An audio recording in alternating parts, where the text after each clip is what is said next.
Hi there, Simon Woods from simonwoods.com. I've got an assortment of, I don't know, could I call them Mediterranean wines? I suppose I could. They're from, I've got 3 Italians, I've got a Spaniard.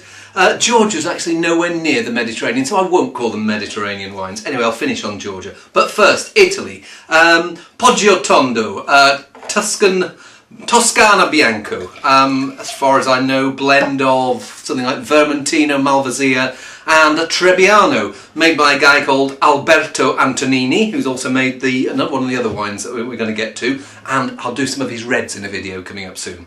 Anyway, 2009. Smells nice, crisp, ever so slight. If you've ever, you know what sulfur dioxide is? If you've ever made beer and put those little tablets of sodium metabisulfite in, and then you find yourself gasping for breath like this, that slight edge that catches at the back of your throat. I get a bit of that. It's the winemaker's antiseptic. Nothing wrong with a bit of it. Too much of it, and as I say, not good for asthmatics. Beyond that, a bit of slightly floral, some fresh fruit, bit of lemon, bit of maybe something like pear, but not all that much. Okay, nothing remarkable. It's got this, the Vermentino's giving it this slightly pine resiny edge, which is really quite attractive. One of those wines where in a tasting like this you sort of go, ooh yeah, come on, next. But that nice crisp, fresh bite of Vermentino, still staying with me. It's almost like got a volcanic edge to it. Next one, Albarino from Spain. But most Albarino in Spain comes from that top left corner, Rias Baixas, round there, a bit above Portugal. This one's unusual. It comes from Costas del Segre, which is over the other side. Some people say it's not Spain, they say it's Catalonia. But yeah, Penedès way, Costas del Segre, that area around there. Made by Raymat, one of the Spain's, I'd say, most efficient companies. Maybe not necessarily one of my favourite. What I find is they grow a lot of different grape varieties, and if there's a problem, yes, they're true to their varietal, but they don't have much personality beyond that. They're very correct, but yeah, I'd like a little bit more funk in them. Let's see if the Albarino, and Albarino, if you're a linguist, Alba white, Rino Rhine. So some people think that Albarino originated as a white grape in the Rhine in Germany. So it could be related to Riesling. Let's have a see if there's any Riesling-like character. Again, a bit of SO2, maybe it's SO2 day to day, but there is certainly some of that citric bite that you get in good crisp, dry Riesling. It feels like it's going to be quite quite reined in. Some of the Albarinos that you're getting in Rias Baixas now, they're picking them a little bit riper, lowering the yields, and they're actually blossoming into something that's really quite exotic. This feels a bit more tight and correct. Doesn't smell too bad though. Yeah, it's nice. It's got like a floral, peachy edge, and very ripe apples, but ripe apples which have still got a little bit of acidity in there. Not one of those woolly, golden delicious type of apples, but yeah, ripe but crisp. And this finish that, again, as with the Poggio Tondo, you feel that your mouth's left clean and satisfied rather than overwhelmed with gloopy fruit. Okay. Well, we were up in Tuscany for the first one. Now let's go down to other end of Italy, and we are in Campania. Vesevo Beneventano Falanghina. Falanghina is a grape that enjoying quite a large growth in popularity recently, and there's a few grapes, white grapes that they grow in southern Italy, and you think, oh, it should be too warm there for white grapes, but things like Fiano, Greco and Falanghina, they've developed there for centuries. So and if you're providing you grow them high enough up on the cooler slopes, then you keep some crispness in the wine, and they preserve this Italianity, if you want to make up a word. Sometimes when you plant Chardonnay in southern Italy, it ends up just being a bit too, either you pick it too early so it doesn't taste of anything, or you pick it too late and it's just a bit too Mr. Blobby. Let's see what this one's like. Quite exotic. Almost like walnut skins, peaches. Very rich wine. I was expecting something slightly crisper. Don't know whether this is as fresh a bottle as it could be.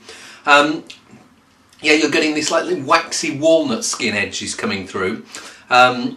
And yeah, this peachy fruit, pear skin as well. What else going on there? Yeah, a few bits of maybe a slight touch of coconut, very desiccated coconut. I call it desecrated. Why do people put those coconut bits on top of a nice sponge cake? Yeah, there's an edge of almost slightly nail varnishy character coming through there. I'm sure I've had better vintages of this. I don't know whether whether this bottle's suffered a bit from that plastic cork, but it feels like it's lost some of its youthful freshness, and you're getting this more rounded, waxy edge, which I'm not so sure about. We've got another Falanghina here, and it's a year older, but it's under a screw cap, and it's from Puglia. So, Church Mouse, Delicious Frugality, that's what it says on here. That's the first one in a range, apparently, of Church Mouse wines. This one's made by a guy called Giorgio Flessati. You've all heard of Giorgio Flessati. Well, you might not have heard of him, but you might have heard of some of the wines he makes. He's got a winery further north in Italy, the Consiglio winery. He's the winemaker there. And on the other side of the world, not quite, but in Chile, he's the guy who makes the Favonia wines in the Elqui Valley. So, Falanghina 2008. Interesting, I'd have thought that a new wine, they'd have done the younger vintage, the newer vintage, but hey. Now, this smells a bit simpler than the Vesevo. It's got an ever so slight edge of lime jelly. It feels like it's going to be quite rich, but maybe not as fragrant as I think that should have been. It feels like a simpler wine. Feels a bit fleshier too. It's okay. Yes, it hasn't got quite the depth of flavour. It's funny, it's richer than the Vesevo, but not as quite. Yeah, it feels as if someone's made it rather than it's entirely the product of what was in the vineyard. There's more vineyard character coming through in the Vesevo. Here, you're getting clean, simple winemaking, quite big, rich flavours, nice clean finish, but ever so slight lime jelly dominant. Ach man. Final wine, Orovela Cuvée Chandrebi from Georgia, 2007, made from those well-known grapes, Mtsvane and Rkatsiteli. You might have heard of Rkatsiteli. I did a couple of Georgian wines from, these are from the Georgian Wine Society.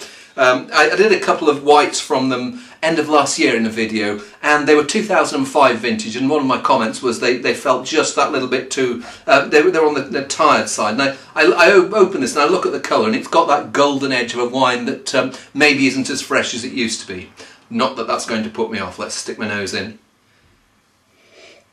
Intriguing, because it's got like it feels like a quite late harvest. It feels like it's started to oxidise, and it's got this edge of marmalade, burnt sugar, caramel, that sort of thing, and of a wine that that you think would be quite a lot older. If someone had said to me that this was I don't know, something like an old Burgundy that was a 20-year-old white Burgundy, not a great white Burgundy. I can remember having a Puy-Fuissé that was about this colour and smelt exactly the same.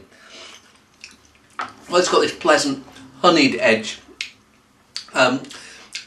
And yeah, despite my reservations about it maybe being past it, it's still got quite a bit of character to it. It's got this honeysuckle, some edges of marzipan, peachy fruit, and it's got this grippy acidity at the back as well, holding it all in.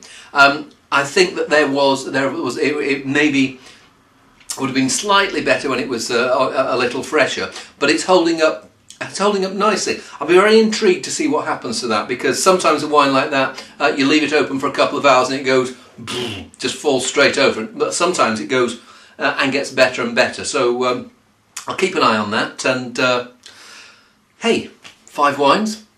See you soon.